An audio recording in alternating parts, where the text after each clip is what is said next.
SSC spiritual ప్రేక్షకులకు స్వాగతం. ఈ వారం రాశిఫలాలు పరిశీలిద్దాం.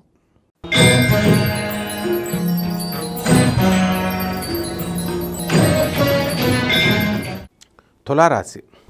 ఈ తులారాశి వారి యొక్క గ్రహస్థితి మనకి ఈ వారం ఎలా ఉంటుందంటే, కుజుడు చక్కగా మేషరాశిలో, ఆ తర్వాత గురుడు వృషభ రాశిలో, శని మీకు కుంభరాశిలో వక్రించి ఉన్నాడు, గురుడు మీకు రాహువు మీకు మీనరాశిలో, ఆ తర్వాత కేతువు కన్యారాశిలో, రవి మీకు మిథున రాశిలో, శుక్ర బుధులిద్దరూ కూడా కర్కాటక రాశిలో ఉండడం జరుగుతుంది.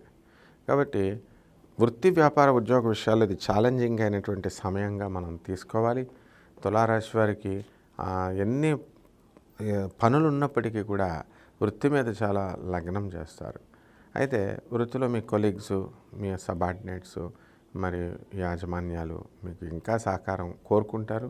వాళ్ళు సహకరిస్తున్నప్పటికీ ఇంకా ఎక్కువ కావాలని కోరుకుంటారన్నమాట. కాబట్టి తులారాశి వాళ్ళకి అప్పులు ఇవ్వడానికి అందరూ కూడా ముందుకు వస్తారు. కాబట్టి దర్జాగా అప్పులు తీసుకొని చక్కగా వ్యాపారాల్లోనో వేటిల్లోనో పెట్టి మళ్ళీ వాళ్ళ అప్పులు వాళ్ళకి ఇచ్చేసేయండి. ఈ విధంగా ఈ యొక్క తులారాశి వారికి మనము వ్యయస్థితిగతుడైనటువంటి కేతుగ్రహ ప్రభావం వలన చాలా పూజలు పునస్కారాలు ఎక్కువ చేస్తారు. మరి చాదస్తబద్ధంగా కొంత వ్యవహరించడం అనేటటువంటిది జరుగుతుంది. విదేశాలకు సంబంధించినటువంటి వ్యాపారాలు పెద్దగా కలిసి రావు. చిట్టిపాట్ల వ్యాపారాల జోలికి వెళ్ళకండి. మీరు చిట్లు వేసినా, మీరు చిట్టిపాట్ల కంపెనీలు మీరు రన్ చేసినా లాస్ రావడానికి అవకాశాలు ఉంటాయి. కిరాణా బిజినెస్, హోటల్ ఇండస్ట్రీ, తర్వాత బట్టల షాపులు ఈ వేళ్ళకి బ్రహ్మాండంగా ఉంటుంది. మీడియా రంగంలో ఉన్నటువంటి వాళ్ళకి మరి బ్రహ్మాండంగా ఉంటుంది. సాఫ్ట్వేర్ రంగంలో ఉన్నటువంటి వాళ్ళ కొత్త ప్రాజెక్ట్స్ మీకు రావడం జరుగుతాయి. అలాగే చక్కగా ఈ యొక్క ఎలక్ట్రానిక్స్ సేల్స్ అండ్ సర్వీసెస్ కూడా బాగుంటుందన్నమాట. ఇక ఇంట్లో మనశ్శాంతి ఉంటుంది. సంతానం లేనటువంటి వాళ్ళకి సంతానం కలగరు.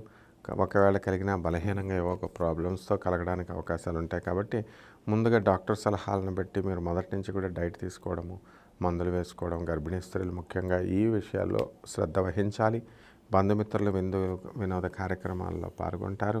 మరి బంధువులందరికీ కూడా మీరే హోస్ట్గా ఉండి దర్జాగా మీరు అందరికీ పార్టీలు అన్నీ ఇవ్వడం జరుగుతుంది. అయితే మీరు అంత ఇచ్చినప్పటికీ కూడా వాళ్ళ నుంచి మీకు ప్రశంసలు రాకపోగా ఇంకా మీ పైన పడి మిమ్మల్ని నిందించడం అనేటటువంటిది, ఆ చుట్టుపక్కల వాళ్ళకి చెప్పుకోవడం, ఇలా మీ చాటున మిమ్మల్ని బ్యాడ్ చేయడానికి మరి మీ బంధువులు, మీ మిత్రులు కొంతమంది ఉండడం అనేటటువంటిది జరుగుతుంది.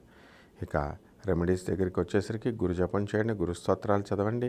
గురువుకు కిలోంపావు శనగల్ని, తర్వాత మీరు పసుపు రంగు వస్త్రాన్ని ఇచ్చి పేద బ్రాహ్మణులకి గురువారం నాడు మీరు దానం చేయడం ద్వారా ఇంట్లో చేయొచ్చు, గుళ్ళో చేయొచ్చు, బ్రహ్మాండంగా ఉంటుంది. అలాగే మీకు రుద్రాభిషేకాన్ని మీ ఇంట్లో చేసుకోవాలా.